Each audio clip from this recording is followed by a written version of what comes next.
Good morning, students. Welcome to all of you in Arbin online class. Now I shall teach you subject Hindi second, standards 8th, chapter number 2. Topic is Varn Vichar. Students, today I shall explain you. Now start book reading. Students, ये जो वर्ण विचार का chapter है ये आप 7th में भी पढ़ चुके हैं. सेम उसी की तरीके से है. तो सबसे पहले हम बात करते हैं वर्ण की. भाषा की सबसे छोटी इकाई जिसके खंड नहीं किए जा सकते हैं वर्ण कहलाते हैं. वर्णमाला. वर्णों के व्यवस्थित समूह को वर्णमाला कहते हैं. हिंदी वर्णमाला को देवनागरी लिपि में लिखा जाता है. वर्णों के भेद. हिंदी वर्णमाला में वर्णों के दो भेद होते हैं, स्वर और आपके दूसरे होते हैं व्यंजन. सबसे पहले हम बात करते हैं स्वरों की. जिन वर्णों का उच्चारण बिना किसी रुकावट के स्वतंत्र रूप में होता है उन्हें स्वर कहते हैं. हिंदी में कुल 11 स्वर हैं और देख लिए आ ई उ ऋ ऐ औ. स्वरों के भेद. स्वरों के 3 भेद होते हैं, हास्य स्वर, दीर्घ स्वर और प्लुप्त स्वर. स्वरों की मात्राएं. स्वर जब व्यंजन के साथ जुड़ते हैं तो इनका रूप बदल जाता है. यह स्वर चिन्हों के रूप में प्रयुक्त होते हैं जिन्हें मात्रा कहते हैं. सभी व्यंजनों के साथ आ की मात्रा जुड़ी होती है. ठीक है, ये आपके इसी तरीके से ये स्वर है, इनकी मात्रा है, ये शब्द हो गया. अब हम बात करते हैं अयोगवाह, अनुस्वार, अनुनासिक, हा की ध्वनियाँ. ठीक है, ये आप लोग अपने आप से इसमें से बुक रीडिंग करेंगे. अब हम बात करते हैं व्यंजन की. जिन वर्णों का उच्चारण स्वतंत्र रूप में नहीं हो सकता है और जिनके पूर्ण उच्चारण के लिए स्वरों की सहायता ली जाती है उन्हें व्यंजन कहा जाता है.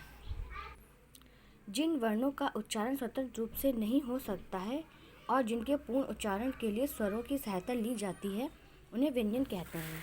आपको ये व्यंजन आप सब पढ़ चुके हैं, कौन कौन से वर्ग के कौन कौन से व्यंजन होते हैं. अब हम व्यंजनों के भेद की बात करते हैं. व्यंजन 3 प्रकार के होते हैं, स्पर्श व्यंजन, अंत्यस्थ व्यंजन, ऊष्म व्यंजन. ठीक है, अंत्यस्थ व्यंजन में आपके ये आते हैं. फिर इसमें विशेष है, प्रत्येक वर्ग का अंतिम वर्ण पंचम अक्षर कहलाता है.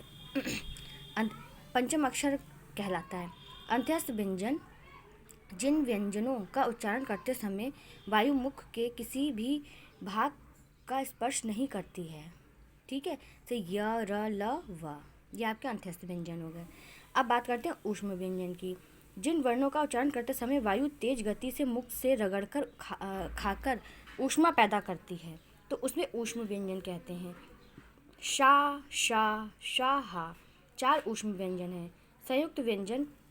हिंदी वर्णमाला के अंत में 4 व्यंजन छत्र ज्ञाश्रा लिखे जाते हैं. इन्हें संयुक्त अक्षर भी कहते हैं. देखिए, जैसे का प्लस शा बराबर छा होता है, जा प्लस उहा बराबर ज्ञा, ता प्लस रा बराबर त्रा, शा प्लस रा बराबर श्रा. अब आपके द्वैत व्यंजन. जब दो समान व्यंजन आपस में मिलते हैं उन्हें द्वैत व्यंजन कहते हैं. जैसे का प्लस का बराबर जैसे आधा का और का, पक्का, धक्का.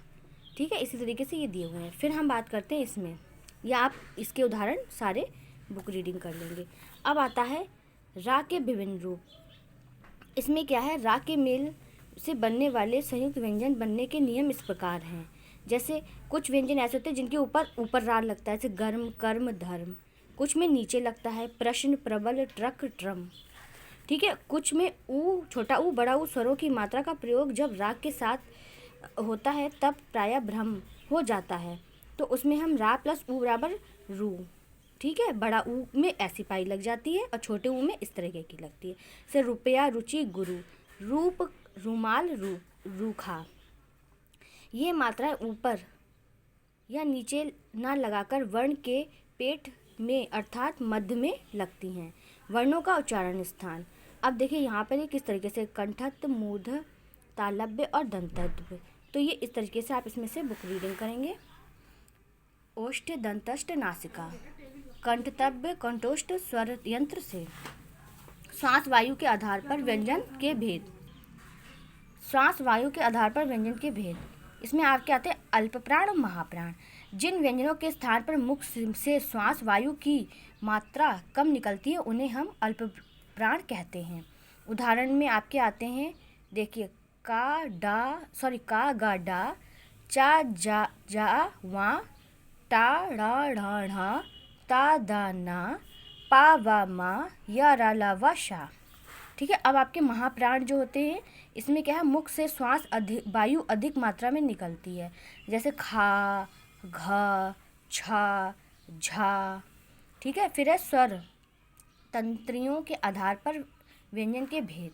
इसमें सघोष होते हैं, अघोष होते हैं। तो सघोष में स्वर ये दिए हुए हैं। अब इनके व्यंजन है ग, घ, डा। ठीक है, जा, झा, वा। फिर आपके आते हैं अघोष व्यंजन, जिन व्यंजनों का उच्चारण करते समय स्वर तंत्रियों में कंपन नहीं होता है, वे अघोष व्यंजन कहलाते हैं। जैसे पहला वर्ग व दूसरा वर्ग वर्ण और शा, शा, शा अघोष व्यंजन कहलाते हैं। क, ख, च, झ, टा, ठा, ता, था, पा, फा, शा, शा, शा। अब वर्ण विच्छेद, ये आप लोग सब लोग करना आपको आता है, ये मैंने आपको 6th-7th में भी कराया है। चलिए मैं इसका एक एग्जाम्पल आपको बताती हूँ। वीरता में वा प्लस ई, बड़ी ई प्लस रा प्लस आ प्लस ता प्लस बड़ा आम। तो इसी तरीके से ये सारे आप इसमें से देखेंगे और आपका चैप्टर बुक रीडिंग कंप्लीट हुई। Thank you, have a nice day.